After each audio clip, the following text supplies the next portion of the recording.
Robson again getting it back from Stapleton. He's on his way. Can he find the shot? Brilliant goal! Cantona making the early run. Here he is! Lovely goal! Lovely goal! Oh, fantastic skill from the Argentinian international. Still Redondo. It's Raul. They are walking away with it. Green off his far post. Jimmy Green off. Best again. What a player this boy is. He's got another. Hi everyone and welcome to United Rewind, the podcast that revisits classic Manchester United matches. I'm Rob Smythe and alongside me is Daniel Harris, and this week we've got a Stone Cold classic. It is an absolute monster. The FA Cup semi-final replay against Liverpool at Maine Road in 1985, which I would say is very, very high in my list of matches I wish I'd been old enough to go to. We'll take you through the background to the game, the build-up, the action and the aftermath. Before that though, let's talk about another interesting week in the life of modern-day United. What did you make of West Ham, Daniel? I think with both West Ham and Southampton, before we start sucking them off, we have to appreciate that Southampton didn't have Ings and Redmond and West Ham didn't have Mikel Antonio, which made it a little bit easier. But it's really hard to know exactly what's going on with United because obviously we have these indolent starts to the game and they happen all the time. And then you wonder if the comebacks are just good players clicking or if there's actually a bit more going on because they're obviously coaching the things that they're being coached the things that they do. So there is some manager involvement and some coaching involvement beyond picking the players and picking the team. And sometimes that's just enough. But you do wonder a little bit why it is that they're unable to start well and if it just in the end is force of talent or if there's something more going on. It's interesting, isn't it? Because you normally see that as the quality of a really good side. The ability to come from behind all the time. I'm thinking obviously of the treble team and also this current Liverpool team. Yeah, with United, because everyone's got it in for Ollie, it seems to have been twisted into a negative. Yeah, he's kind of criticised for seeing a problem with the squad, which was the absence of the creative midfield player that Bruno Fernandes now is, and then finding the best possible player, it going as well as it possibly could, and somehow that is viewed as a negative towards the manager. And I think with Bruno Fernandes, because we're going to be talking about Bryan Robson in a little bit, he is in some ways, in a lot of ways actually, the closest thing I've seen to Bryan Robson since then, in that when he's there, you win, and when he's not there, you don't win. And there's really there's no higher standard or compliment than that. No, it's true. So we're actually recording this before the game in Leipzig. By the time you get the pod, you'll know what's happened. So yeah, I don't know, fingers crossed it's going to be... It's just, I don't know, it's hard to know what to expect, isn't it? Yeah, I think that the thing that's changed for me is that when in the post-Fergie Wilderness years, TM, when we've gone out of the Champions League, obviously you're pissed off because you want United to be there, but actually you feel that for as long as they're there, they're very, very close to a hiding and possibly a hiding from someone you really don't want to get a hiding from. So if they somehow got past Barcelona after PSG, you're then starting to think, well, what happens if they get Liverpool and they get a kicking, or they get City and they get a kicking, and don't want that to happen. And so the annoyance was more not at the fact that United had gone out, but that United didn't have a chance. Whereas if we go out tonight, as it is for us, the annoyance will be the waste, that this team is actually good enough to beat any team. And I mean absolutely any team in a one-off game or over two legs if they play well. So going out now would be a waste. But one thing I would say is whatever does happen tonight, United are in by far the best position they've been in since Fergie left. Whether Ole is the man to get the most out of this team that he's built is a fair question, but whether he's built a better one than Van Gaal and Mourinho, and for a lot less money, really isn't in question the way I see it. No, I agree. Right, let's get into our featured game this week. The epic FA Cup semi-final replay win over Liverpool at Maine Road in April 85. And I suppose we might as well start by setting the scene. I think you've been looking at the hit parade, haven't you? Any gems from the top 10? Everything about this game screams the 80s. I think it's partly because it's slap bang in the middle of 1985, and that when decades change, they take time to change. And so by 85, we're properly ensconced in the 80s. And for me, there are two tunes that scream 1980s that in the best possible ways, and they're both in the charts actually at this point. Number one is We Are the World, and the least said about that, the better. But number two is Everybody Wants to Rule the World by Tears for Fears. And there's something about that song, I guess it's my experience of the 80s, that everything that I feel when I remember the 80s is encapsulated in that song. I don't know why I always imputed some kind of sporting relevance to that song. I don't know if it's because, do you remember the Run the World that was part of the Band-Aid thing? Yeah. I think that might have been the theme tune for Run the World. And so there's kind of a sporting element too, because it probably featured in some Sunday Grandstand or other that I was watching. And it also features in this program called Wake Up London. It reminds me of this program, Wake Up London with the Vicious Boys, that I guess only people who used to go, wake up Wembley, wake up Westminster, and just go through all these London boroughs shouting wake up on the Sunday morning. And I associate it with that as well. And the other song is Don't You Forget About Me, which is, I mean, Simple Minds, I think it's probably something to do with The Breakfast Club, which is one of the quintessential 80s films. That reminds me again, when I hear that, I'm there and I'm in the 80s, but there was loads of songs. Love is a Battlefield, Material. That is an again, one of my favourite songs of the 80s. I love that. Pat Benatar. Still sounds equally brilliant now. Yeah, it does. Yeah, the one that struck me, not for particularly good reasons, was Easy Lover by Phil Bailey and Phil Collins, or Philip Bailey. That was just a classic kind of youthful earworm. Used to irritate the heck out of me. I don't know why. Material Girl was there. Now That We Found Love by Third World, before Heavy D got hold of it to produce another banger. And You Spin Me Round as well, which is another one that's just that's a classic. Supergram was the other one that particularly struck me, by Billy Connolly. And I think you've got an email about last week's music chat, haven't you? Yeah, I do. Calvin Betton sent a message in, because we were talking last week about whether the charts were better in 1993 or whether we were just younger. And what he said was, those songs when we were young stuck with us for months and years. They were around for months on the radio, and the artists didn't release much, maybe 3 singles a year, then a year off. The artists now, they pump out so much that the kids never fall so much for a song. Songs don't mean as much to them. Madonna released 81 singles in her entire career. Ariana Grande has already released 50, and Rihanna has released 72. So what I was thinking about this was, are things around long enough to kind of take root in the collective conscious? Are people listening to radio enough, or is it just Spotify, YouTube, or whatever new version of that I'm not aware of? And then I was thinking, because it's kind of changed the music market in that people just pumping out single after single after single, they're not, the album is not quite the same thing as it was. So you don't spend as long building relationships and obsessions with this piece of art that has a coherent structure, and it has some singles and it has some album tracks, and all of them create this uniform whole that is the thing that you're listening to for quite a long period of time, and that works in a slightly different way to Rihanna and her singles. And Rihanna's released some unbelievable singles, but I think it's about the single, which is, I don't know if ephemeral is the right word, but maybe the relationship you have to it is wider but not as deep. I don't know. No, it's a good point. It's a downside of shuffle, I suppose.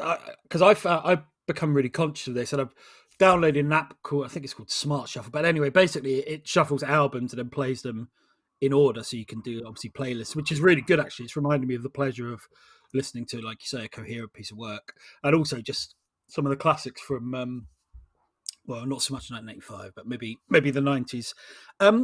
Yeah, it's an interesting one. This because I don't know. You were young. You were younger than me and still are. I was 9, so I don't remember the news that well. But I think there was a fair bit going on. Didn't Hagler fight Hearns around this time? Yeah, Hagler Hearns was just the week at the weekend. Is that the epic one? The 3 round? Yeah. Sukumar Sen in the Times said it was almost impossible to breathe while it lasted. I thought was just an absolutely beautiful line. It's mad that like something that lasted, I don't even think it was 8 minutes, has become this huge thing. I mean, George Kimball's wrote a brilliant book called Four Kings about, is it Four Kings or Three Kings? Four Kings. Oh, yeah. George Kimball wrote this brilliant book called Four Kings about Hagler, Hearns, Sugar Ray and Duran that really encapsulated that whole period, and the kind of, there's a certain type of writing and feeling that you only get from boxing because nothing else ultimately compares, in that it's the ultimate sport because it is just the most basic base kind of sport, and yet it's so layered and so textured and so complex.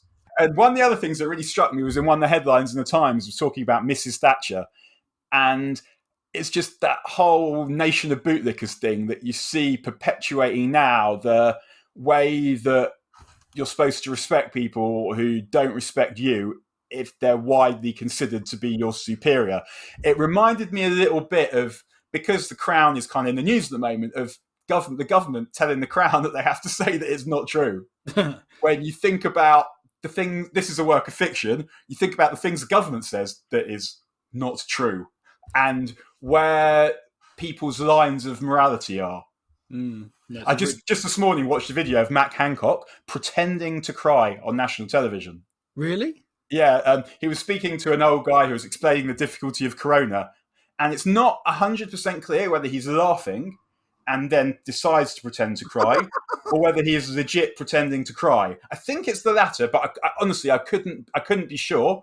And yeah, that is where we are. And it made me also think about the difference between the politicians of today and the politicians then, because you had then, like, the Tories that my dad raised me to despise.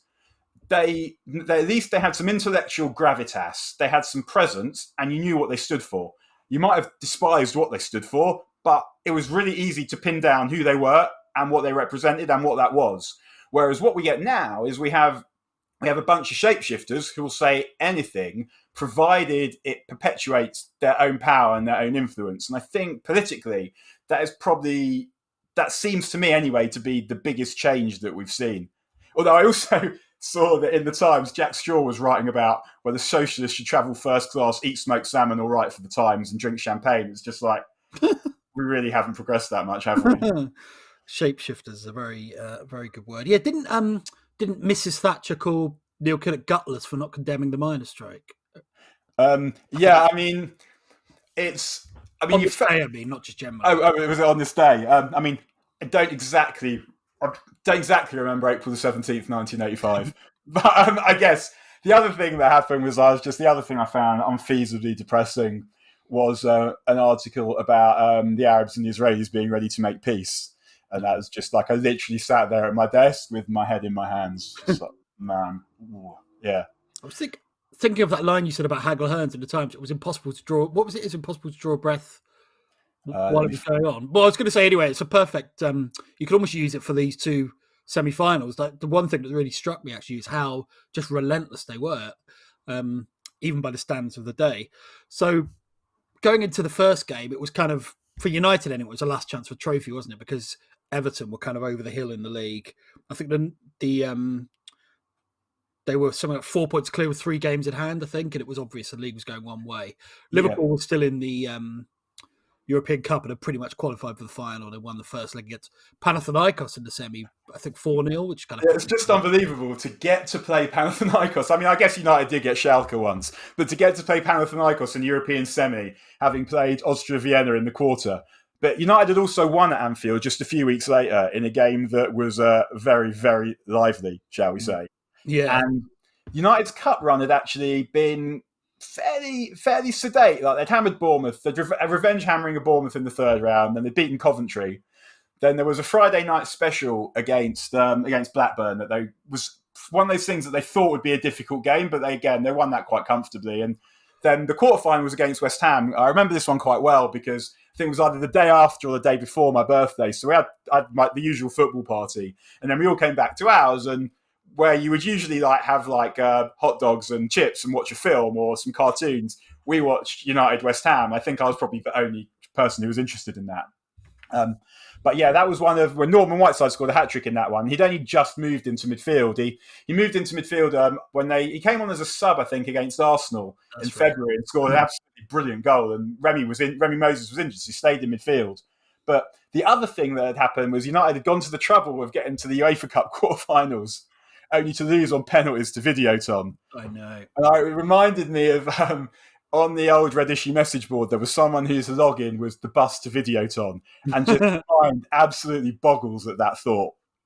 Yeah, it really does. Yeah, I can't listen to videotape by Radiohead without kind of getting a flash across to that game. Yeah, so it's worth putting Liverpool in context as well. They were European champions, but they'd sold soon as the previous summer. And that great team was getting a little bit old. So when they're going into the replay, they were 5th in the league. But as I said, they were still in the European Cup, still essentially in the final.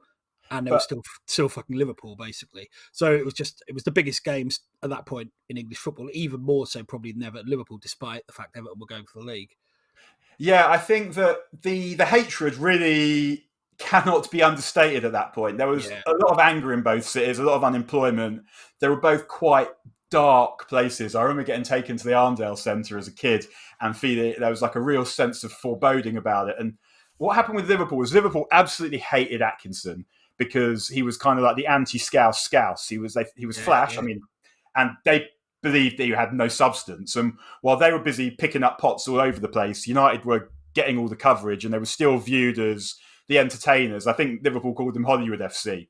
They were the entertainers. They had the big stars, and they were known as the best supported club in the country, which really wound Liverpool up, particularly because throughout their dominance, as the song went, "You'll never beat United." Whereas United saw Liverpool as a win at all cost merchants, basically with no style, no zest. They'd go 1-0 up, they'd pass it along the back four, back to the keeper and play offside. And for all the bluster about that we hear now about Liverpool being the world's most socialist city, they like Liverpool Wavertree, Liverpool Garston were Tory till the 70s. Liverpool West Derby, Liverpool Walton, Tory till the 50s, and there were majority Lib Dem councillors till this millennium.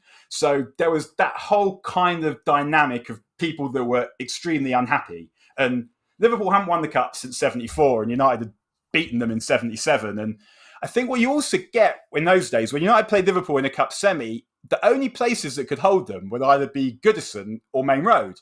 So in the first game, you've got Liverpool are in their own city, which means that even people that aren't going to the game are there.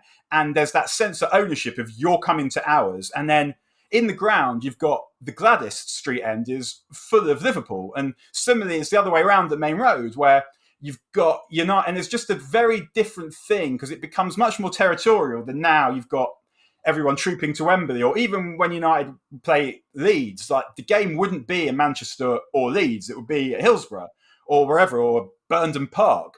But where it's in that city, I think it's a really different thing. And the other thing about that Liverpool team is there were so many players to hate. If you look at them now, like who do you hate in the current Liverpool team? No one really. I'm too old to hate people, but I know there are some who could be slight. Oh no, actually, I tell you who does annoy me. Fabinho, I think he's a bit of a prick. That Connor Cody business on Sunday, the way he was sneering at him as if nobody had ever dived in their life. It really wound me up. But anyway. Right. Well, in this team, I mean, I'd also there's something about Jordan Henderson being like a key figure in European football that I find extremely upsetting.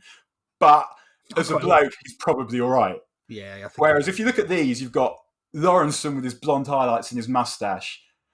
Grobbelaar, like even the way he jumped when taking goal kicks annoyed me. Dalglish, Souness has gone, but you've still got Dalglish. You've got Rush, Hansen, Phil Neal, who later demanded money to talk about Hillsborough. You've got Kevin McDonald, who at the time I didn't really think about too much, but then later got done for bullying kids when he was a coach at Leicester. And McMahon arrives in September, so there's a lot to go on there.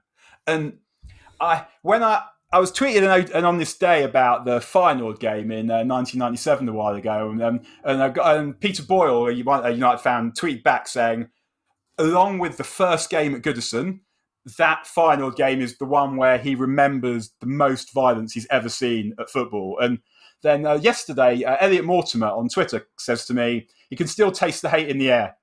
The first leg in no particular order. Buses ambushed, slashings, golf balls with nails in, sharpened coins, vandal grease, scousers hiding in trees, battling in cemetery, pitch battles everywhere. So I asked him about the vandal grease, and he said it was all over the railings in the ground, so you got covered in it trying to get at and away from Liverpool. Bloody hell. And he said, although the first game on Saturday was slightly the more violent, great times, great game. And there were only 40 odd arrests in that first game, which makes you wonder what constituted a crime in those days. Yeah, the game itself, United actually played really well, didn't it, in the first game? And should have won, and twice got done by late equalisers, one in normal time, and then an absolute killer with about 30 seconds to go in extra time. I was just about to talk about that, and then my eyes caught on my notes, and I looked at Scousers hiding in trees again. And verily the mind, it doth boggle. But the kits in the first game were absolutely spectacular. I think that maybe it's because like that red kit, United red kit with the white braces was my first one, and I stupidly took the socks to Glastonbury a few years ago. And as you can imagine, they did not return. But Liverpool's Buttercup yellow kit, I don't know, that is not the colour of a football kit, in my opinion. The thing that struck me, I don't mind. I think I prefer that era of United kits are great, but I think I prefer the white one for the replay. The thing that struck me with two things: Ron Atkins is wearing a belting kind of purple and blue padded jacket, but underneath, I'm pretty sure he's wearing a replica kit and B, the wrong replica kit, from a previous season. It's really weird. And then the subs and Mick Brown have this grotesque coat on. It's like khaki green with into-out diagonal red and blue stripes. It's horror. It's not even horror. It's just so incongruous in a football match. It's really. And I tried to look at the sponsor, but it's definitely got Sharp on the back, so it's clearly an official club thing. Yeah, very strange. There were so many things at kind of different times and all that. Like Joe Fagan's puffing away on the bench during the first game. One of the things I loved about it as well was, Bryan Robson is just so handsome, but he's got like the long hair and he's got these long sleeves rolled up, and he's pretty much the coolest man in the world. And he scores, except he doesn't score. United's first goal, he arrives late from a corner, which was the classic Robson manoeuvre. And in the end, the shot deflects off Mark Hughes, but it reminded me of, in Gary Lineker's 1-11, he tells a story about Robson where United are playing Leicester, and Gordon Milne says to him, "You're on Bryan Robson from corners." So what the fuck are you talking about? And he says, "Well, we've had him watched, and he just stays on the edge of the box. So United get a corner, and Lineker goes and stands on Robson. And Robson says, 'What are you doing?' And Lineker says, 'I'm marking you.' And he says, 'Oh, really?' So the ball goes in the net. Robson goes for a header, leaves Lineker, and this is a quote, splattered on the floor. But he nearly scores, doesn't score. Then United get a corner again, and Robson says, 'You still here?' And then Lineker says, 'I went in the back of the net, the ball went in the back of the net, and Robson went off celebrating with his friends.' And then at half-time, they changed it." It's interesting because you're right. The goal is credited to Robson, but actually it does go in off Hughes. I always feel like that with goals like that. If it takes a touch off a teammate, then it should be their goal. If it takes a touch off a defender and it's going in anyway, then obviously the original shooter gets the goal. But anyway, and Liverpool's first equaliser just before the end of normal time was a brilliant goal, and it's because Whelan had done it to United before in the '83 Milk Cup final where he scored a brilliant goal. And it's really hard to understand I remember watching Grandstand, so I know what I felt watching Grandstand, but for the players to have it taken away from you twice in the last seconds must have been an absolute killer. And United thought that before the equaliser, before Paul Walsh's equaliser, and on Paul Walsh, I remember someone telling me when he was at Liverpool, he used to just go around local pubs with his mates getting into scraps for the sheer joy of scrapping. But Dalglish wins the ball. Dalglish is 34 by then. He's done absolutely nothing in the game, but he wins the ball and he puts the cross in that Rush heads, and at least it wasn't Rush that scored, and then Walsh just follows up and taps it in on the line. But United thought it was offside, and George Courtney was refereeing, and he was kind of the David Ellery of his day, that referee who always seemed to find something for Liverpool. And to this day, I'm about to make a really pathetic, childish confession here. But when we go to North East aways, we always give two fingers at Spennymoor when we pass it on the A1. But he had that manner, George Courtney, that proper referee's manner. We should stress Spennymoor being where he lives, presumably. Yeah, George Courtney Spennymoor in brackets. Yeah, no, exactly. You're right. He haunted me throughout the 80s. I mean, the Milk Cup final is the obvious one.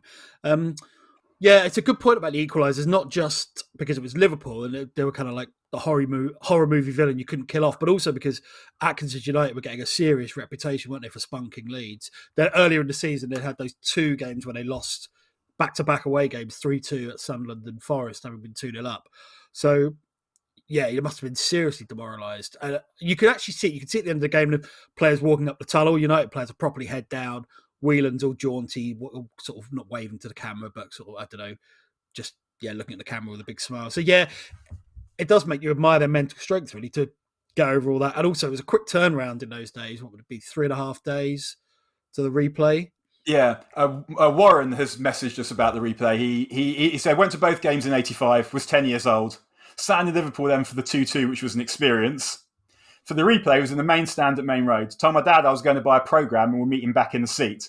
in parentheses, what on earth is your dad doing letting you go off to buy a programme on your bill when you're 10? Anyway, got hopelessly lost, didn't know my way around Maine Road, ended up my dad getting tannoyed to meet me in the police part, which was behind the tunnel, which was brilliant for me, as it meant I got a police escort up the tunnel as the colossal United players and Liverpool players were going down. Got back to my seat just before kick-off, and all's well that ends well. That's great. So before we get into the actual nuts and bolts of the game, let's have a quick listen to the highlights. So here we go again with Liverpool tonight in an all-red strip, and it's United who changed to a white strip tonight with black shorts. Liverpool attacking the goal to our left. What on earth will the next 90 minutes or so hold for us? Walsh battling away. Well, he took it on to Walk, and now Nicol. A little cross is required. Walk is there, and they've scored. Liverpool have scored. Leash. Robson. And Robson again getting it back from Stapleton. He's on his way. Can he find the shot? Brilliant goal! Bryan Robson makes a superb equaliser for Manchester United. That gets them off their feet. Ron Atkinson, the United manager, can't contain himself, and I little wonder Bruce Grobbelaar didn't smell it. It was a tremendous goal by Robson. MacDonald playing it into Walsh. You can see the battle he's having with McGrath, and in the end United get it away to Strachan. Lovely skill. Oh, and a ball that's through, and he's onside. Hughes, and it's there.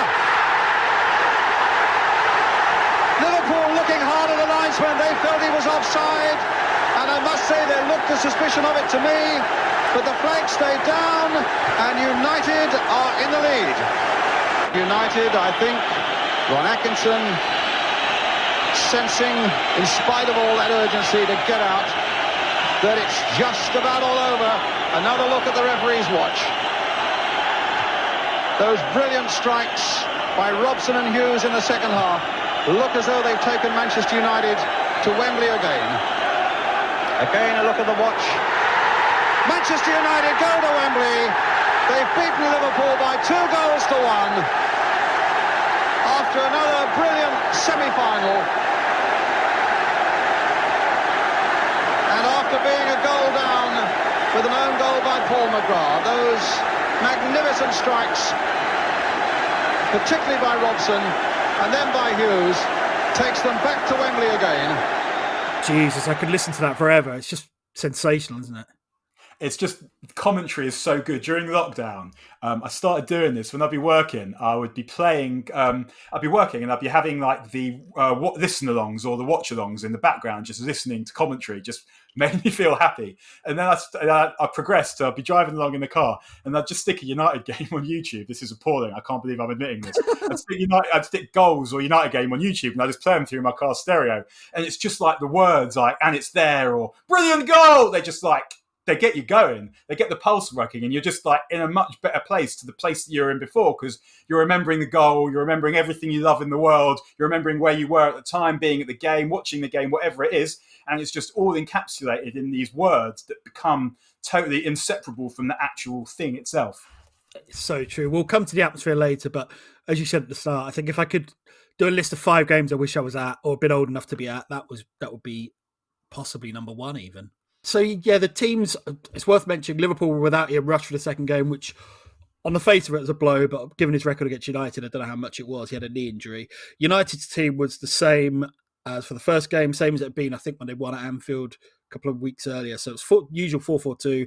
Bailey, Gibman, McGrath, Hogg, Albison at the back. The most attacking midfield imaginable, Strachan, Whiteside, Robson and Olsen. So you've got 2 wingers, a recently converted centre-forward and the best goal-scoring midfielder in Britain/Europe, and then up front Hughes and Stapleton. It's interesting. One quick thing on that is looking at the kind of spread of the home nations. So across the 2 teams, there were 8 Scottish players, only 5 English, 5 from the Republic of Ireland. It's quite interesting. You wouldn't get that these days. Obviously, 8 Scottish players playing in a massive FA Cup semi-final. No, it's really, I mean, Scotland it looks like it's starting to change a little bit, but it is the fall of British Isles football is a strange one. I don't know if it's if we can blame Thatcher and Blair for selling off playing fields and kids aren't getting to play outside. But I think there is something in that, and kids staying inside and sport not being prioritised in schools, because there is no reason it should be like that. Because if you think about how many people still go to football, like, it's not like the interest in football has dipped. The interest is still there. And talking to Scottish players, the other change that Liverpool made was Nicol came in for Sammy Lee, and the Times on their preview of the game said Nicol was in to deal with the threat of Whiteside, which sounded like a hospital class if ever there was one. Yeah. Jesus. Yeah, have that. And Sammy Lee, it was the first person who was fat is round, is bouncing on the ground. Sammy Lee, which I think gets an airing later in the evening. Yeah, so he was on the bench with Rush, wasn't he? Obviously, all suited up. Yeah, the thing that struck me about the game from the start is just the relentless pace. I mean, it was just crazy. I mean, there were quite a lot of fouls, so you get breaks there. But when the ball's actually in play, it's just constant forward momentum, isn't it? There's no kind of probing or anything or waiting around or passing the ball around the back. It's just both teams just charging forward, basically. Yeah, the kit's also interesting because United obviously have that. The black shorts are just spectacular, whereas Liverpool, then they weren't as off-red then as they were now. Off-red style actually made me think that off-red was quite a suitable colour for them, thinking about The Handmaid's Tale and the level of cultishness that you get there.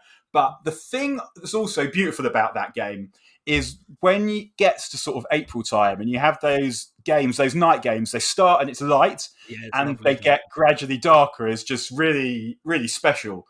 And you can feel like there's a reason why films often shoot in magic light, because it looks special and it looks beautiful. And it feels like that when the game starts. There's like a sense that there's going to be something important, like maybe some art, some shock art, definitely. Yeah, that's a good point. And United it was a closer game than the first one when United were much better, but not too many chances. United had the best one when Grobbelaar dropped yet another cross, and I think it was Stapleton, wasn't it? Had a shot cleared off the line by Neil.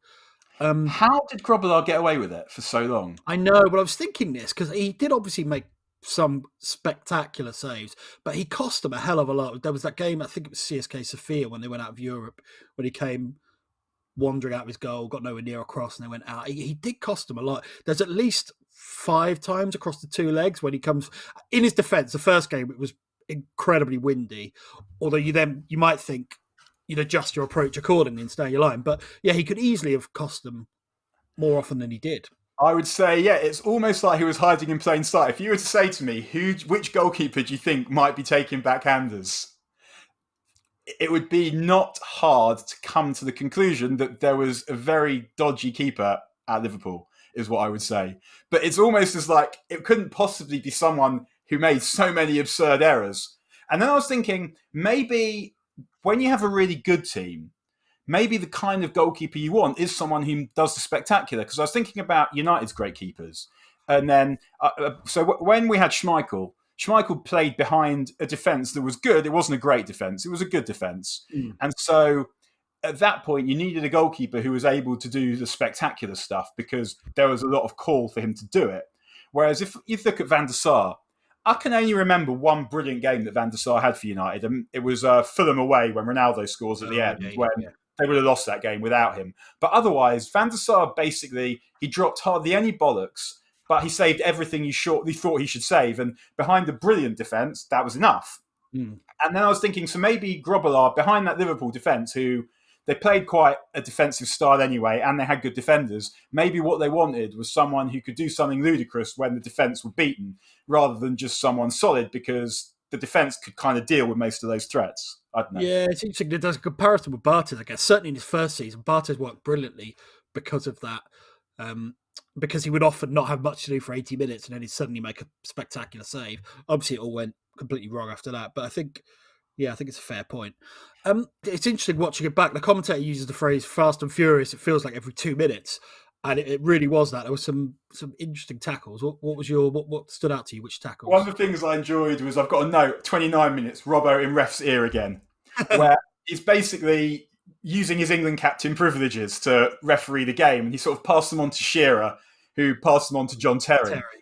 Yeah, and then the other thing is that how many challenges Norman Whiteside attempts is just absolutely staggering. And Robson does it as well. And I can only imagine what it must be like playing against those two, like the relentlessness of it. And one of my mates was on a pre-season tour a few years ago, and he spent a bit of time with Robbo just chatting. And he told him this story where it's David Speedy goes in playing for Coventry, studs up on Lee Martin, Sharp, and Pallister.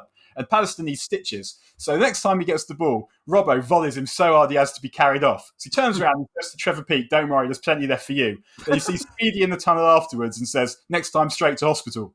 And the thing that really strikes me about that is the confidence that I've got sharper teeth than you. The ability, and it's the same with Norman Whiteside, that in Andy Mitten's book about United in the 80s, he says that United, the players, when they join the squad, they have to sing a song. I mean, it's still quite popular now still. And Whiteside says he's not doing it. And Bailey says, "Yes, you are." And Whiteside says, "I'm not. Gary, I grew up on the Shankill Road. Do you think I'm scared of you?" And then on 36 minutes, there's this challenge he puts in where it's basically like, it's not dissimilar to Cantona and Matthew Simmons. He's not horizontal, but it is flying and it studs, and he catches Walsh sort of on the side and on the back of the knee. And the commentator says, "It's a bit naughty, Norman." And then having previously chastised Hackett for not letting the game flow as much as Courtney. But what Norman's doing is it's almost every time that the ball is there, he's trying it on someone. And from that period to before half time, he has a go at Nicol, he has a go at Whelan. And then until just before half time, Dalglish has had enough and he goes through Whiteside.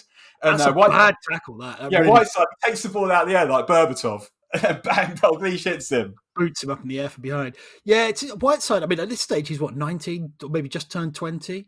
It's incredible, really, that he was so, like you say, confident to go around basically bullying people who were often 10 or more years his senior. The thing that also struck me, it feels like he was ahead of his time in terms of niggling people and trying to get a rise, and also just kind of brazen gamesmanship, basically. So towards the end, he's keeping the ball in the corner flag, which really surprised me. It's not the kind of thing I thought he would have done.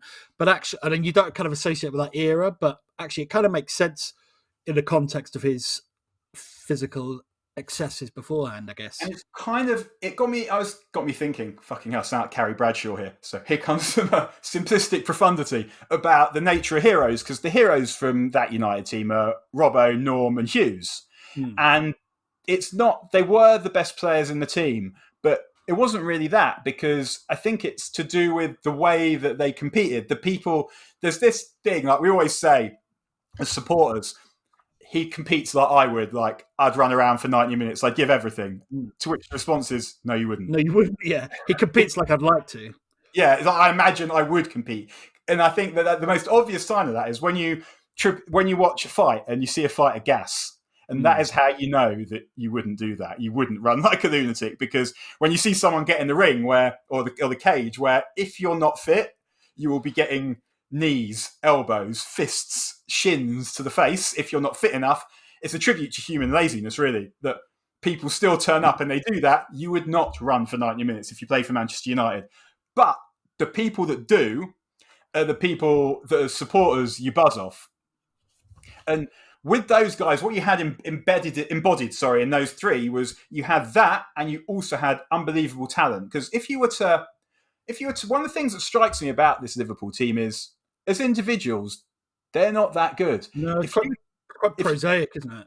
If you were to put together how many, so is Dalglish Liverpool's greatest ever player? Would you say? Probably. Yeah, I think so. So if he's but Liverpool, 34, like you say at this point, right? But if he's Liverpool's greatest ever player, would he get in United's greatest ever 11?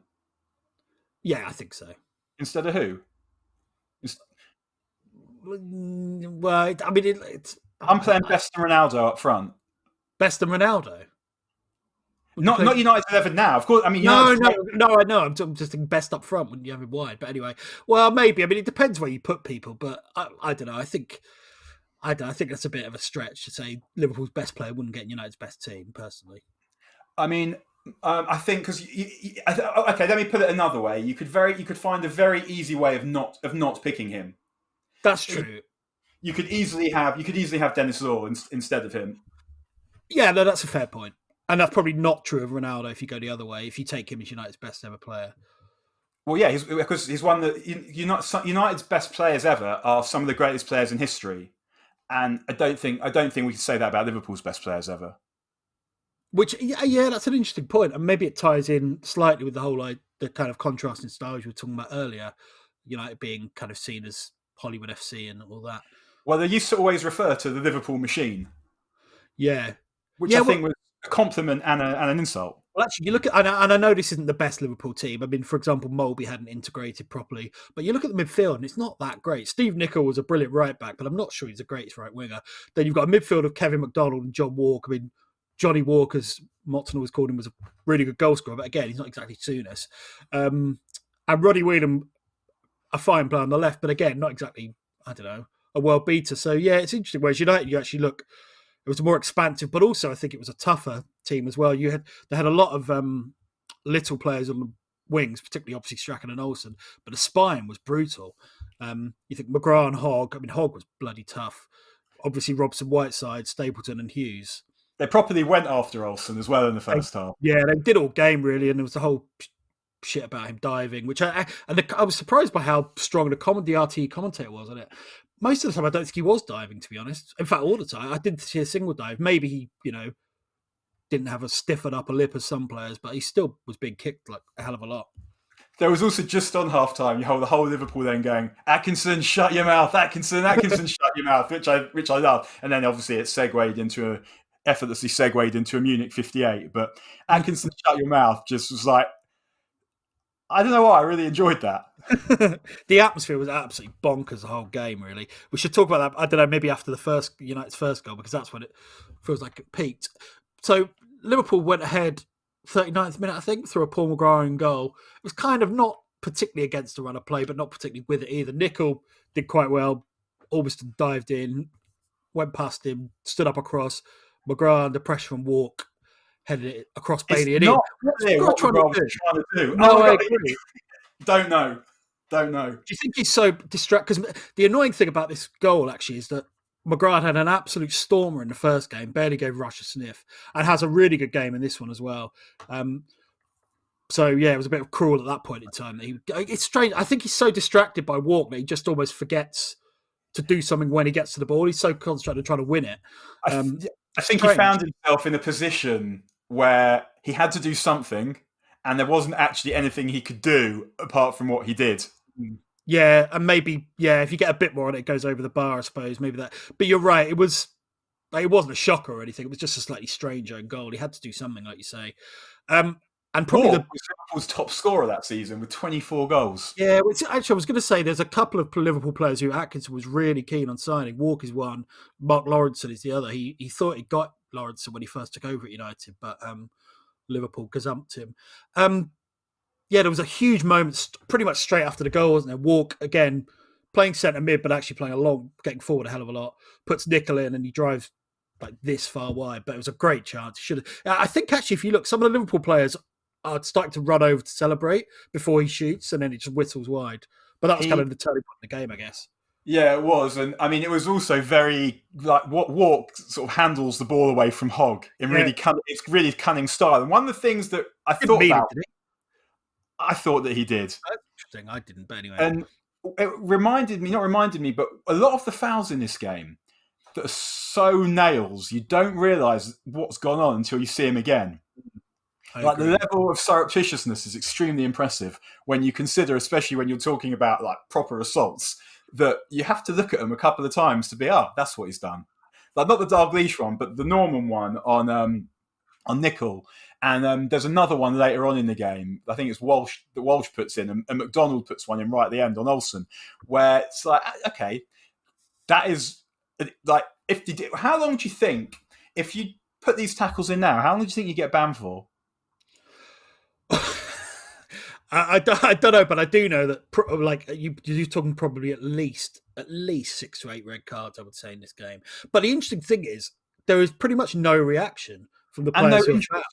No, and I wondered also whether, because there weren't many replays, there were a few, so you got a sense of like Whiteside and Walsh, for example. But I wonder also if that's why it doesn't always feel as filthy as it would now if you watched it from 8 angles, slowed it down. I mean, some of them are. Whiteside and Walsh would probably be He'd probably get more than 3 for that, I think. Yeah, that's several red cards. I think a lot of them would just be standard 3 matches, but in the context of VAR and what we're doing at the moment, we're slowing everything down, and like any touch is a red card, any retaliatory touch, then yeah, I mean, it's low, even Dalglish on Whiteside, he just boots him up in the air, basically. He just had enough. Whiteside kills the ball and he just boots him up in the air from behind. So where do we think the line is? Because we're obviously watching this thinking, get in there, Norm, and it's like an amazing part of the game, like when the tackles are like that. But at the same time, we're obviously, as human beings, know that perpetrating that kind of violence on a football pitch is incorrect and can ruin someone's career. So where's our line of morality here between what is and isn't acceptable? Yeah, it's an interesting discussion. I think with me, and I know it's slightly juvenile, I just think the past has a kind of cartoon quality. So if obviously when you wince when you know what's happened. So, for example, if you watched a tackle on Ian Durant that almost ruined his career, or the one on Paul Elliott, or the one on Beglin. Then but otherwise, if you know it has, for want of a better phrase, a happy ending, then I think you could laugh at the kind of extreme masculinity. Like there's a game I always remember. I've got such an image in my mind now of Norm giving Paul Walsh a happy ending. One of my favourite memories actually working at the Guardian was a day when Paul Doyle and I we were just messing around. We stumbled upon the Copa America final. I think it was from '87. And it was just one of the filthiest things I've ever seen. We were just giggling like kids for 10 minutes. It was just so nice. But you're right. I mean, if it happened now, you would rightly be appalled by some of it. It's a slightly strange thing, but I don't know if it's so much that I'd be appalled by it. I'd be like, I might be appalled by myself. I might be appalled by my own excitement in how absolutely much I enjoyed it. It is interesting as to why we love that side of it so much. I mean, I guess it's if you wouldn't love it if someone got really badly hurt, but provided someone doesn't get badly hurt, then it's entertaining and part of the game. But I guess I'm wondering where the line should be. So for example, if you look at Fred the other day, so Fred like puts his head in whoever's face it was, forget who it was, and he, according to the laws, he should have been sent off. It is said, and I think that's nonsense. Like, why would? But then, how can you draft a law that says if you put your head in someone's face and apply force, but not lots of force, that is a yellow card? It would be kind of counterintuitive to draft a law that said that. And so I'm not sure, because the scuffles, like everything that no one wants to see, obviously one of the best things about the game. And sometimes I think like maybe there's a difference between a scuffle, because no one's getting hurt in a scuffle, so we should be more liberal in what we allow, and tackles, because it's the tackles that you end up with injuries that ruin people's lives. Yeah. No, I agree. I just the whole thing feels quite arbitrary, the way it evolves. I don't know. In an ideal world, you want to just apply common sense with a lot of things, in terms of intent or damage done. Because you're right. Ultimately, do you remember that there was that massive fuss over Rooney getting a ban for basically shoving his hand in Tal Ben Haim's face? And all it was just a little shove. There's a great bit in Danny Taylor's book, actually, where Fergie goes absolutely mental with the press about it. He sets him up a treat and someone falls for it, basically, and Fergie just goes off on a Begbie on them. But that's nothing. You got 3 match ban for that, and that's nothing. At the same time, you get potential leg breakers or whatever that. Also 3 matches. Yeah, it's not right. I mean, I do think most kind of reasonable people watching a game know the difference between, say for example, the Fred incident and when more kind of damage is meant. But I don't know. So then we could just say let the referee decide. Yeah, but ideally yes, but I just think it's become so much harder because of a combination of VAR and social media. I think everyone's scared to make a decision now. If you've got VAR, then the ref can literally have a look and decide. Yeah. Rather than saying, if you do that, it's this, just say the ref has these sanctions available and can decide. Yeah, I think it would be much better. I just think it would be difficult to do because everyone's brains are scrambled now. You see it with so many decisions that are made, that this whole idea of the letter of the law and everything, I think everyone's lost the plot. But I agree with you in principle, definitely. I don't think it has to be as black and white as it is, hand above the neck, red card. But also then you get one, do you remember when Robertson shoved Messi about the head in the Champions League semi-final which was very funny. But also, they had VAR there and nothing happened. So you're like, what's that about? Is it okay to shove someone in the back of the head, not in the front? What's the difference? Exactly. So that's why you can't draft those laws. So if you just allow the referees to decide, then at least you've got someone making a decision. I think that would be better, but I also think there'll be so much noise and complaint about everything. So it feels like there's no.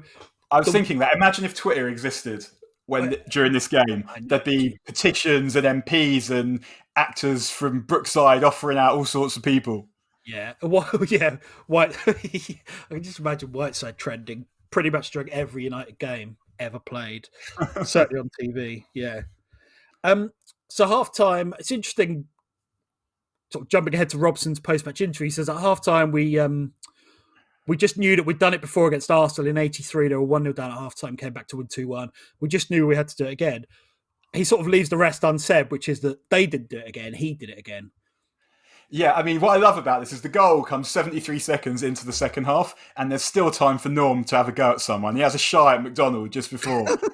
But, I mean, the goal is... So what happens is Robson, he passes just before a challenge comes in, gets it back from Stapleton, a one-touch pass that he gathers in his stride, takes it away from Hansen, who totally sells himself. And he knows he's got Whelan up his arse, and he knows, like all people that don't have any pace, that he's got absolutely no chance of getting away.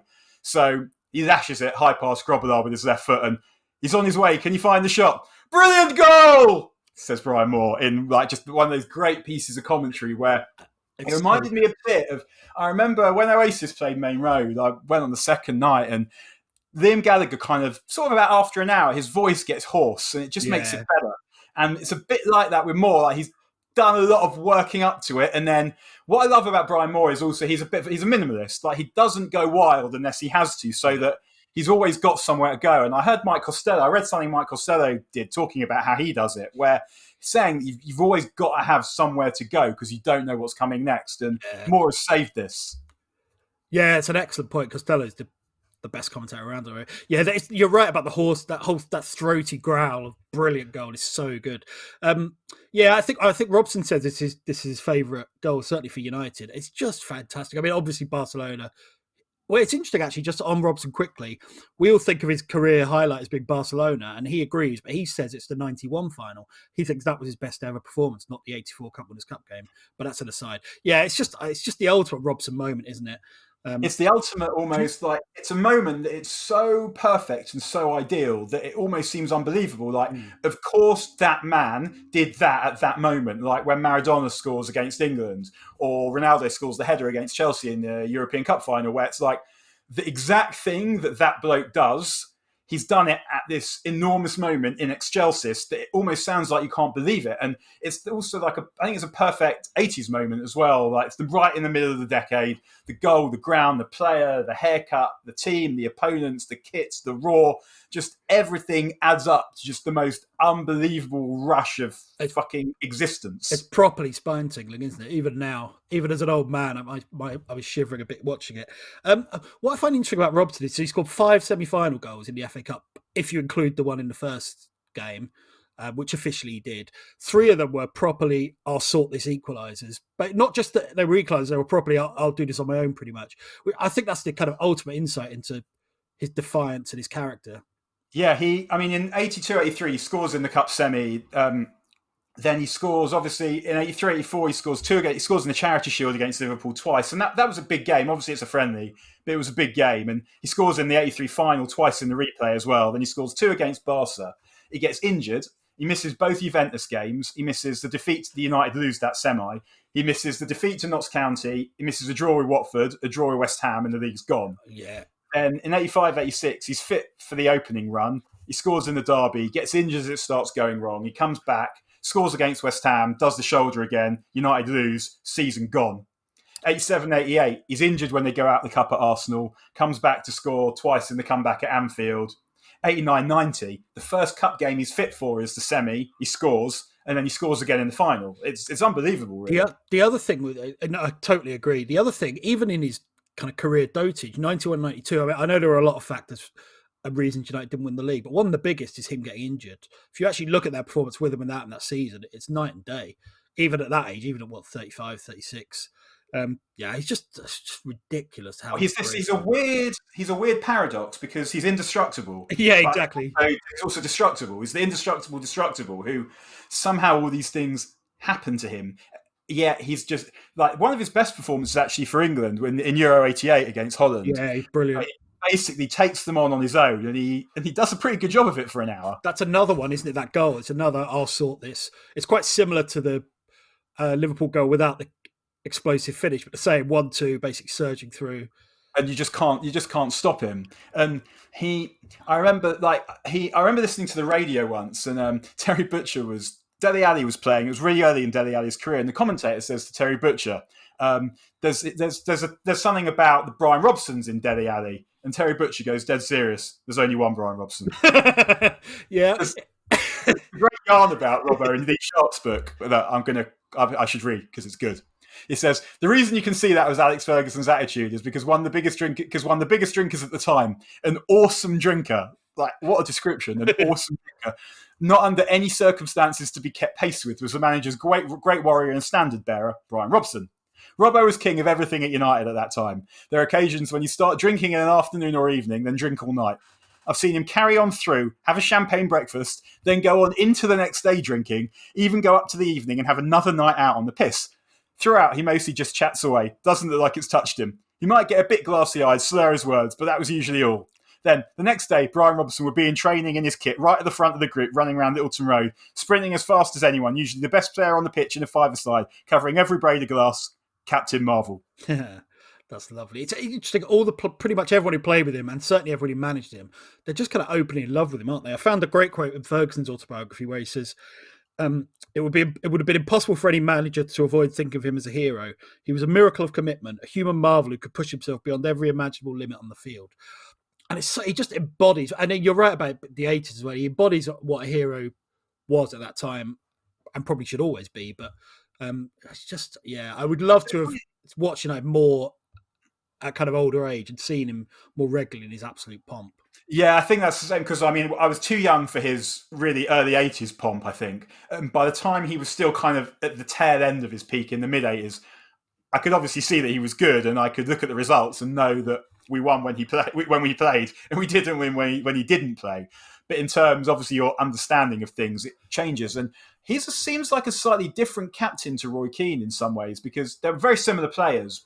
But he doesn't bollock teammates, does he? Much? Yeah, exactly. Like he was totally your by example guy. Yeah, I think. Yeah, exactly. Yeah, there was one thing that struck me in this game, and I think is always underappreciated, is how good his passing is. Particularly with the outside of his left foot playing it out to Olsen on the left. There were 2 or 3 lovely passes. They get caught offside a couple of times, but that doesn't kind of detract from the quality of the pass. Yeah, I feel like a bit of a dick saying this, but this is extremely juvenile, but it's football, so here we are. I was covered a couple of tests in the 2013 Ashes, and the Durham test was... the Durham test was amazing because obviously Stuart Broad has one of his spells and he destroys Australia at the end.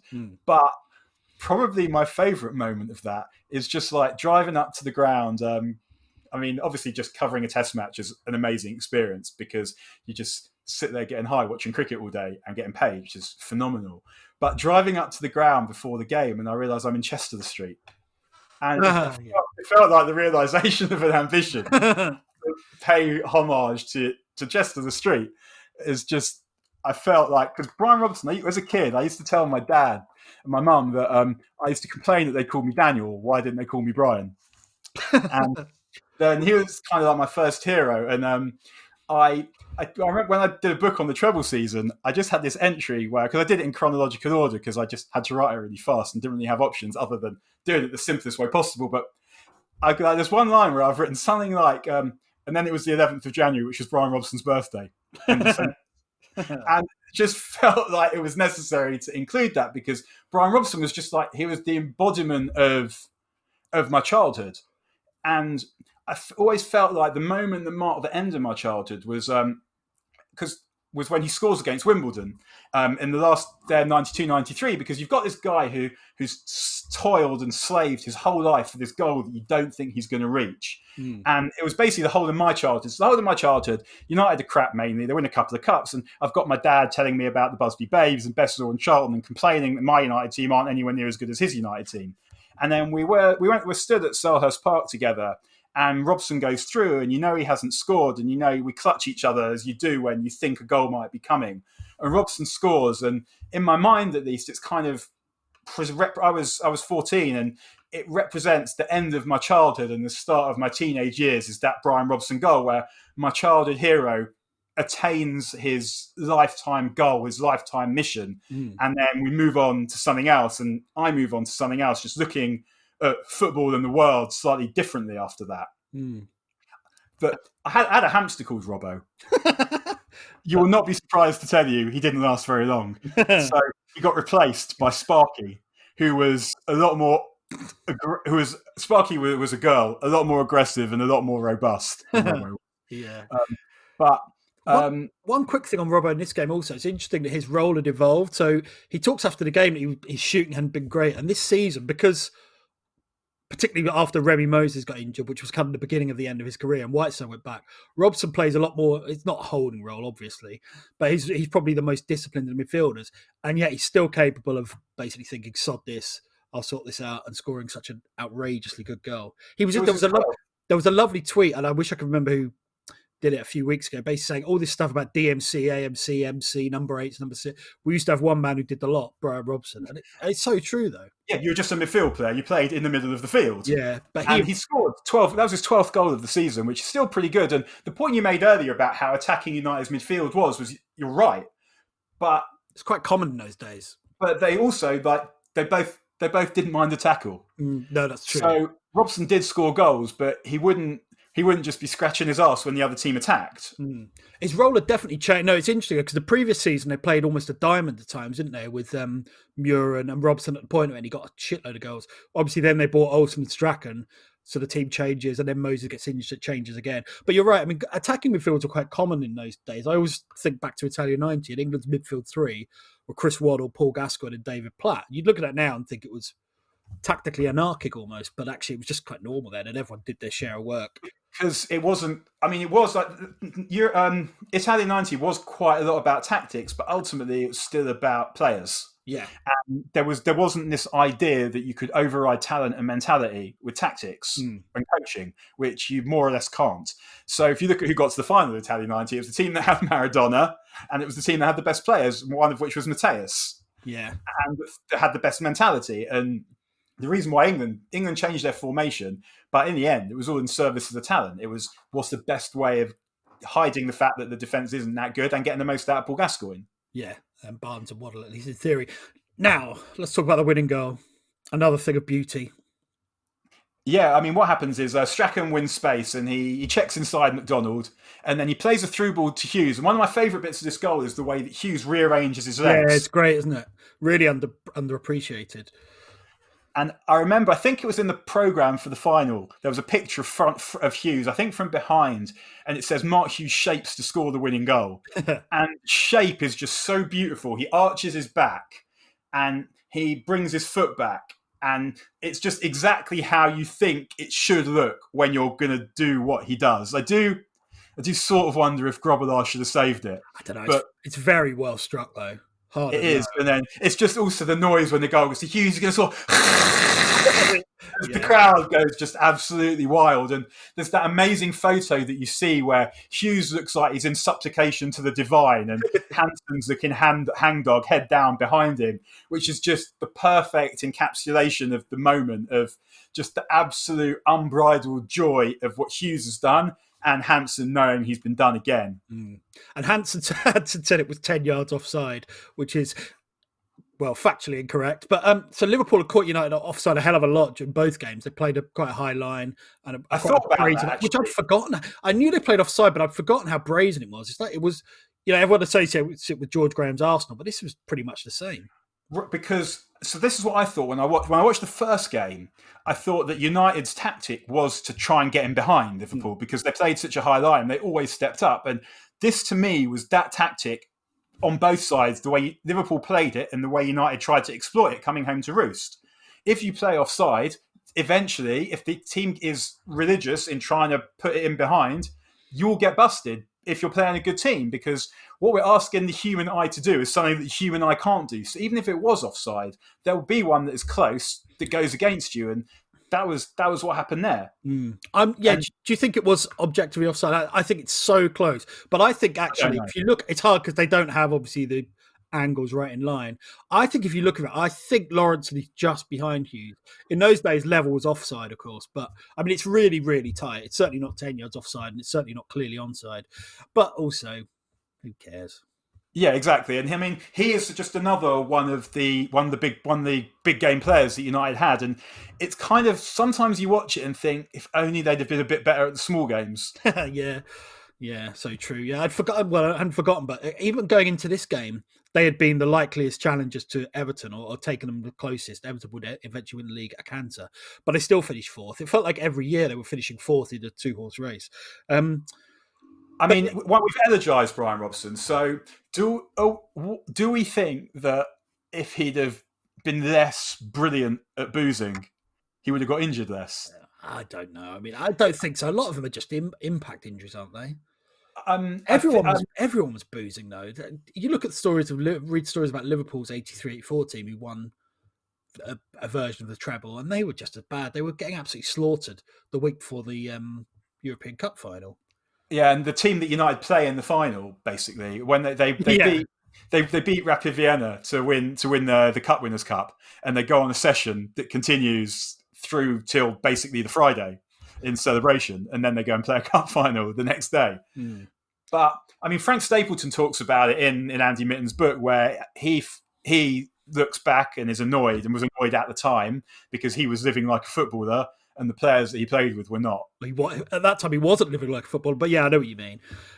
Yeah, maybe. I don't know. I still think it's a red herring. I think the biggest problem with that team, there was something, obviously there were issues when Robson didn't play, but there was some kind of psychological vulnerability. The amount of times they lost leads late in the game probably cost them at least one title. I mean, even here, even though they're playing well in this game, they go ahead and you think, well, actually, they've already been pegged back twice in the first game. But it actually turns out the last half hour was like far more comfortable than you could have expected. Yeah, they did. I mean, they say they defended it really well. They didn't really, because they didn't really have to. Liverpool were just mainly, they won a few corners, but otherwise they're sticking the ball into the box. And on 75 minutes, they bring Gary Gillespie on for Dalglish. Yeah, what is that about? He doesn't look injured, does he? No, they've brought him on to whack the ball into the box. So he goes into midfield and then Johnny Walk goes up front. That's what makes it even stranger. So you've got Walker and Walsh up front and Dalglish on the bench looking aggrieved. What does Gary Gillespie have in common with Steve Nicol and Steve Watson? Don't know. I don't know. Defender who scored a hat-trick. Oh, of course he did, yeah. Was his against Coventry? I think it was, yeah. Because I was never sure, because he came from Coventry, if I'm misremembering, but I think I thought it was against Coventry as well. Nicol wasn't really playing at the back when he got his against Newcastle. Was he not? I think he was, Okay, I thought he was in midfield. Maybe. I don't know. But yeah, that's a good. Steve Watson was against Leeds, wasn't it, at Everton? I can't actually remember that one, but I remember him getting it because he was quite a popular fantasy league player at the time. Yeah. Just a quick one on Hughes. So this was at this time in this game. It's hard with Hughes and Whiteside. You watch them, and it feels like you're forever watching a 28-year-old. But actually, at this point, Hughes is 21. There's a lot of talk about him becoming world class. That phrase he used all the time, like it's almost like it's an official badge of honour. And I think Patrick Barkley in The Guardian said he was United's most evocative player since George Best, which is a hell of a thing to say about a 21-year-old, really. So he scored 24 goals this season. This was his 24th, which was the most prolific season of his career. Obviously, Barcelona were becoming aware of him. He had great seasons in his second spell in different ways, but here it felt like he was, I don't know, from reading reports in particular, it felt like he was going to go to a level that he didn't quite achieve. Imagine being 16, playing for whoever's youth team, and turning up to find that you're marking him and Norm.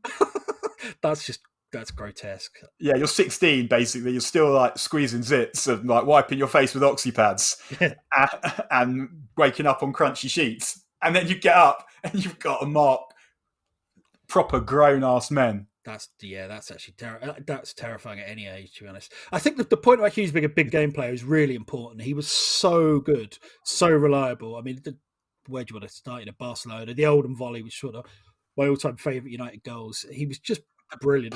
pass for Robbins. There's just so many. I think the thing with Hughes is probably similar to the with Norman, is the lack of just that little bit of gas. Yeah.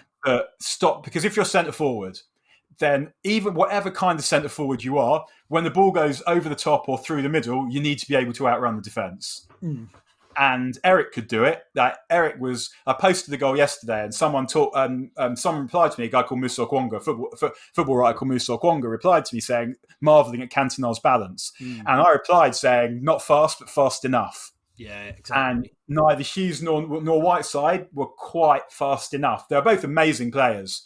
And maybe if Hughes had played in the 93-94 team when he was a few years younger, it would have been a little bit different. But he failed at Barcelona because he wasn't that kind of player and they didn't know how to use him. But also, he didn't ever get to prove it in Europe because of the foreigners rule and because of the ban. So when he was young, he couldn't play in Europe, and then when he got a bit older, United didn't know how to play in Europe and couldn't play in Europe properly. So he never quite had the opportunity to show it on that stage. But it's nice to watch this kind of Hughes and to remember that kind of Hughes rather than the Hughes that eventuated later on, because however bitter football fans are, I definitely can't ever forget and it's weird that this game wasn't on telly, but my dad obviously was at home listening to it on the radio, and it obviously gets to the point where United win and he thinks,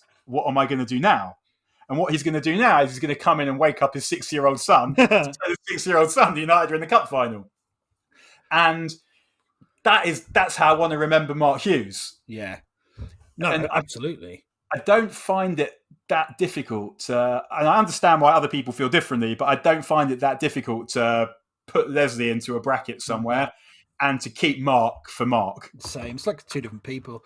Yeah, it's an interesting point, but no, I completely agree with you. There's this video on YouTube that I absolutely highly recommend and highly commend to anyone. First of all, in fact, talking about this game, this whole game is on YouTube in full. Yes. I guarantee it is a useful expenditure of your time. But there's a video, and I post it on the 1st of November every year, Hughes' birthday, which is it's Hughes for United. And it's the most brilliantly crafted football video that I've seen on Twitter of its type, where it's just one player being brilliant, but in all the different categories. And the thing about Hughes that's most striking is the first touch. Doesn't matter where the ball is coming from, he will control it or get a first touch pass off. And I think it's called Mark Hughes for Manchester United. And it's 10, 15 minutes long. And it's not, obviously we've all seen the volleys before. This is about all the other aspects to Hughes' game that are amazing. And in particular, as I said, it's the first touch. But look that video up. I guarantee you'll enjoy it. I'm probably getting carried away, but I can't think off the top of my head of a better hold-up player. Because of his strength and the quality of his touch, like you say. You could just shovel any old shit up to him and he'd just kill it and bide time or get it off to someone. He was so good. I totally agree. I'd say the best first touch I've ever seen, better than Berbatov's. Berbatov's was silkier, but in terms of just getting it done and ball coming at you from anywhere, I would say Hughes. Better than Scholes, better than Berbatov. It's interesting you said about Europe. And it feels like to me that's more important looking back. At the time, it feels like domestic stuff was enough to sustain a career and a reputation. I mean, particularly the FA Cup, because this is the kind of golden age of it, really, isn't it? I know the league will always be the most important and the most worthy, but the FA Cup had the greatest capacity for glory. Yeah, I mean, because this game sums that up. It gives you moments. The league in general is won over the course of a season. Every now and again, there'll be a situation where it's won in a moment. But generally, it's over the course of a season. So you can pick out some moments during the season that were brilliant, but they don't compare to the rush of 1 minute you don't have a trophy and the next minute you do, or 1 minute you're going out of the competition and the next minute you're not. Because there's a sense of jeopardy you get in the cup. When did that change? Pardon? When did that change, do you think? I think probably it's partly a Premier League thing. Yeah. I think that when the coverage takes over, because obviously there wasn't as much football on. The cup becomes more about an occasion, not just like a family occasion, a social and cultural occasion, where the whole country is looking at this one thing that's taking place. And then when the Premier League starts, there's football on all the time. So the football that's on all the time. So ubiquity starts to beat jeopardy, I think, and so it becomes more important. And I don't know that. I don't know if I wonder if United have something to do with this as well. Not for all the reasons about resting players or whatever, but because United's whole story of the 80s and the 70s was trying to win the league and sometimes winning the cup. And then it becomes part of that whole narrative. And then when you have the biggest, most famous club in the country, they win the cup, and then they win the league, the Holy Grail, and then the Holy Grail becomes something else, and it moves for United. Even it moves to be about trying to win the European Cup again, and the whole historical weight of Busby and Munich in 1968, and it changes what people are striving for, and it changes what's focused. If the team who are on telly the most, about whom the most words are spoken and the most words are written, are trying to do this other thing, they're trying to win the European Cup whilst winning leagues, then they're not as interested in the cup themselves. Although Fergie always respected the cup, apart from there was one game at Borough, I think in 2000, 2001, where he picks a terrible team and they get beat. Oh, 0102, I think. But yeah. Yeah, right. The rest of the time, he respects the cup, and he always goes hard in the cup, and he always tries to win it, but the focus changes, I think. Yeah, no, definitely.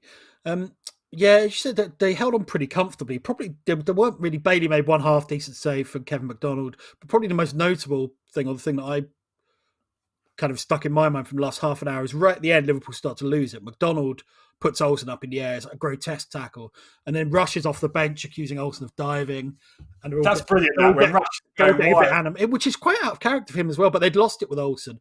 They were constantly needling him. I really don't get it. It's just, obviously there was that perception of foreign players at the time. I think it's more that they know they're going to lose. And Olsen, if you're going to pick on someone in that United team, where you go? Yeah, I suppose you're not going to pick on Whiteside, are you? Although, and it's funny because, I mean, when Rush totally loses it on the bench, really does. In general, like, there's nothing funnier than angry people. But when you've got an angry person and it's Ian Rush and he's in profile, it just raises the whole thing to another level. And he's just standing there in his suit. And I mean, in fairness to McDonald, I think he does also have a go at Whiteside later on, and Beglin has a go at Strachan right at the end. Well, that's a bad tackle. Although I don't think he meant it. I think he was genuine. A basic kung fu kicked him in the chest, but I think he was trying to get the ball. Strachan does really well actually, because what he's doing is he's taking the ball for a walk and he's holding on to possession when United are trying to run down the clock. But as you say, that there wasn't really much going on where you thought that anything was going to happen. Like, I wasn't sitting there kind of vicariously nervous. And what Strachan was doing was, full 20 years before Guardiola invented it, he was putting Liverpool's back four under pressure. So they couldn't just pass the ball into midfield and build. They're actually having to do something. And yeah, and as you say, then McDonald introduced studs to sternum, and down he went. But Strachan was someone who I think people felt didn't really like getting involved in that rough stuff, but he took it really well on that occasion. And then at the end, there's that lovely sight of Robbo being chaired half the way off the field, waving a United scarf around above his head. It's just beautiful. What I really love about that, George Hamilton, the Irish TV commentator, talks about the games being spellbinding, and then they'll come on, and as Robson's on the shoulders, he leans forward and he has like a proper, like where you have like a forehead to forehead, like you share a moment with someone. Yeah. Like a bit like Cantona and Sharp when Cantona scores at City. Yeah. And he's having those moments with the United fans, and it's a proper moment of communion, of community and hero worship, and the hero greeting the public and appreciating what's going on. It's really beautiful. There's like a wide shot of it with Robson just like forehead to forehead with the lads that are holding him on their shoulders. And there's a really nice interview after he does with Elton Welsby as well, which signs off Welsby saying 1 or 2 celebrations tonight. Robson just leaves a perfect bit of comic timing pause and says, "I think so." Tonight, exactly. And the next night, and a champagne breakfast the next morning. Yeah, it's worth quickly putting this game in the context of United's record against Liverpool in the 80s. Obviously, Liverpool won a hell of a lot of leagues. United didn't, but United generally beat them, or at least didn't lose to them. So across the whole 80s, in all competitions, record was played 25, won 10, drawn 11, lost 4. 2 of the defeats were in the League Cup, including that minor scandal at Wembley in '83. So they really did have Liverpool at that time. And Rush, no goals from Rush. Yeah, which is absolutely incredible, really, when you think about it. A player that good who was scoring 35 a season and against everyone. To not get one or two, obviously he scored on the darkest day in human history in '92, but to not get any for 11 years when I don't know when he made his debut. And he had the year out as well. But even so, it's ridiculous. And there was that amazing stat that went on until they lost to Arsenal in the Littlewood's final in '87 that they'd never lost when Rush scored. Yeah. Was that when he scored or when he scored first? I can never get this right. I always thought it was when he scored first, but I might be wrong. I thought it was when he scored, but you might be right. It's quite possible. They didn't lose many in those days, sadly. And then, so what happened next is also, because everything changes quite shortly after that, because what happens next is Heysel. Yeah.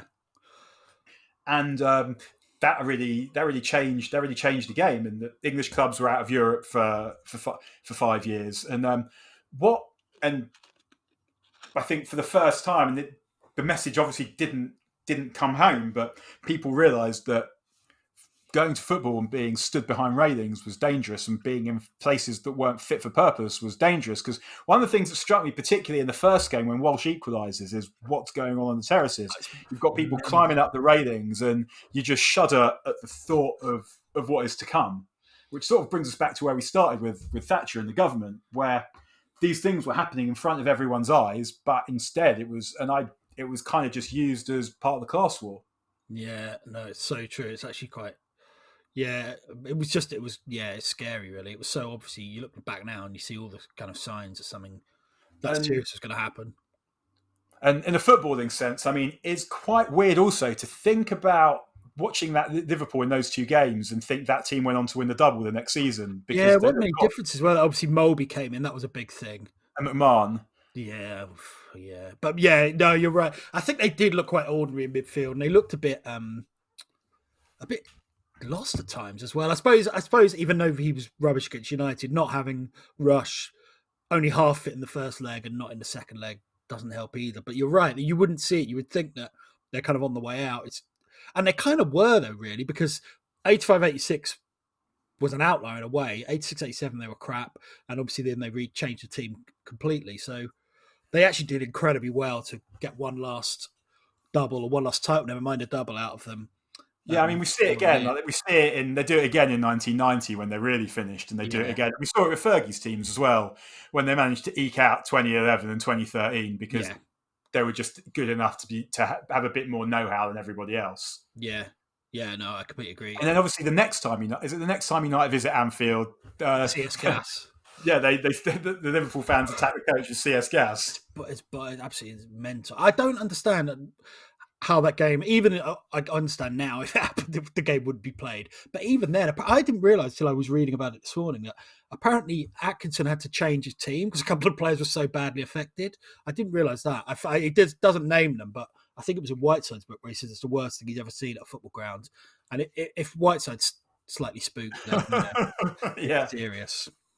But we should also say so United went on to play Everton in the final, which I'm sure will be a future episode, and won quite gloriously with 10 men through another ludicrous boys' own moment from Whiteside. But yeah, I'm sure no spoilers. Well, yeah, yeah. Fuck that. Any other thoughts on the game? Any other memories? No, not really. I think the level of intensity in these games. People that were at this game will tell you that there was never anything like it before, and there was never anything like it afterwards, and it just kind of encapsulates everything I love about football.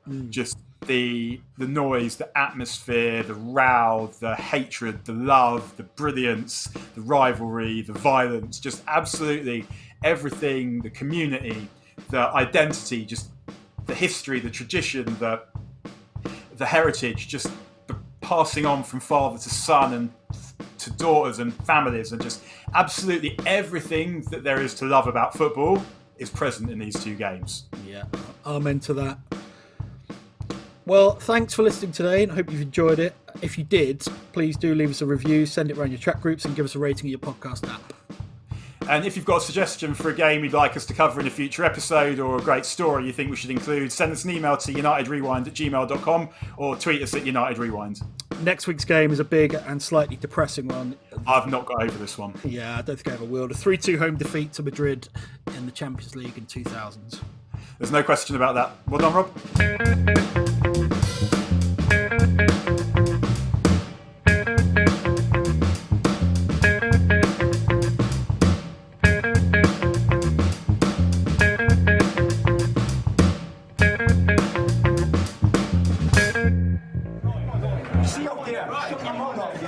Every week, come on,